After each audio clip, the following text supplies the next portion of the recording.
અભિમન્યુનું મૃત્યુ કદાચ એવી ઘટના હતી જેણે આપણામાંથી મોટાભાગના લોકોને અસર કરી હતી.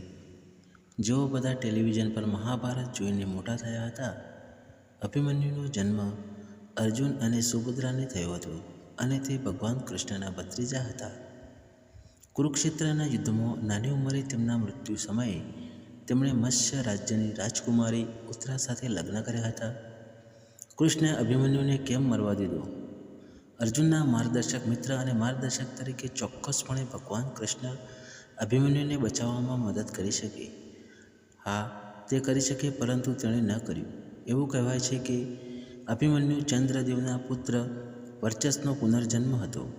જ્યારે ચંદ્ર ભગવાન દેવો દ્વારા તેમના પુત્રને પૃથ્વી પર અવતરવા માટે સંમત થયા, ત્યારે તેમણે એક શરત મૂકી. તેમનો પુત્ર પૃથ્વી ઉપર ફક્ત 16 વર્ષ માટે જ રહેશે, કારણ કે તે હવે તેનાથી અલગ થવું સહન કરી શકશે નહીં. તેથી આ અભિમન્યુનું આયુષ્ય હતું. અભિમન્યુ માટે કૃષ્ણ યોજના. અભિમન્યુનું આયુષ્ય શ્રી કૃષ્ણને જાણીતું હતું. આથી તેમણે અભિમન્યુએ અર્જુન અને સુભદ્રા વચ્ચેની વાતચીત જ્યાં સુધી પદ્મવ્યૂહ અથવા ચક્રવ્યૂહમાં પ્રવેશતા અથવા તોડતા ત્યાં સુધી સાંભળવાની મંજૂરી આપી હતી. ઉપરાંત ચક્રવ્યૂહનો નાશ કરવા અને તેને હાંકી કાઢવા માટે જરૂરી વ્યૂહરચના સમજતા પહેલાં કૃષ્ણએ અર્જુનને દૂર બોલાવ્યો. આથી અભિમન્યુને આની કોઈ જાણકારી ન હતી. શા માટે અભિમન્યુને મરવું પડ્યું? અભિમન્યુનું મૃત્યુ અનિવાર્ય હતું, પણ જરૂરી પણ હતું. આ એટલા માટે છે કારણ કે શ્રીકૃષ્ણને કૌરવો સામે લડવા માટે પ્રતિશોધ માટે અર્જુન અગ્નિથી ભરેલો હોવો જરૂરી હતો. અર્જુન મૂંઝવણમાં હતો કારણ કે તે પોતાના પિતરાઈ ભાઈઓ સાથે લડવા માગતો ન હતો. તે પોતાના વડીલો અને ગુરુઓ સામે લડવા માગતા ન હતા.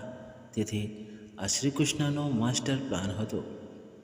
અભિમન્યુના મૃત્યુમાં જયદ્રથની ભૂમિકા. જ્યારે અભિમન્યુને ચક્રવ્યૂહમાં પ્રવેશ્યો ત્યારે સિંહના શાસક જયદ્રથને પ્રવેશને અવિરોધિત કર્યો, જેથી કરીને અન્ય કોઈ પાંડવો રચનામાં પ્રવેશી ન શકે.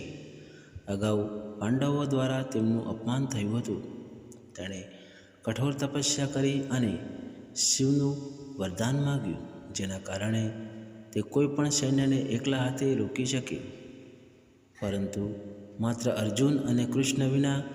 આથી તેણે અભિમન્યુને ફસાવી દીધો. અભિમન્યુનું મૃત્યુ. જોકે અભિમન્યુએ પોતાનું બલિદાન આપતા પહેલાં કૌરવ સેનાનો મોટો વિનાશ કર્યો. તેણે દ્રોણકૃપા, અશ્વસ્થામા, દુર્યોધન, શૈલ્ય, દુશાસન, ભૂરિશ્રવને હરાવ્યા.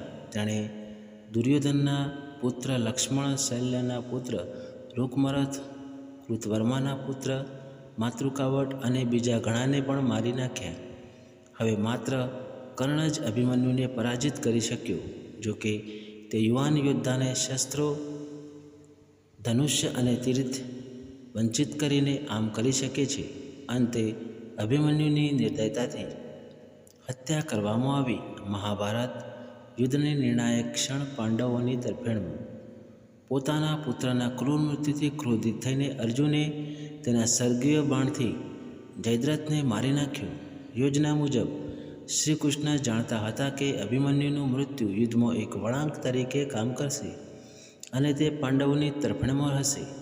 અભિમન્યુના મૃત્યુ સુધી પાંડવો સંપૂર્ણ તાકાત સાથે લડ્યા ન હતા. ઉપરાંત અભિમન્યુની હત્યા કરીને કૌરવોએ મહાભારતના યુદ્ધની નીતિ અને સંહિતામાં મોટો શ્વાસ લીધો હતો.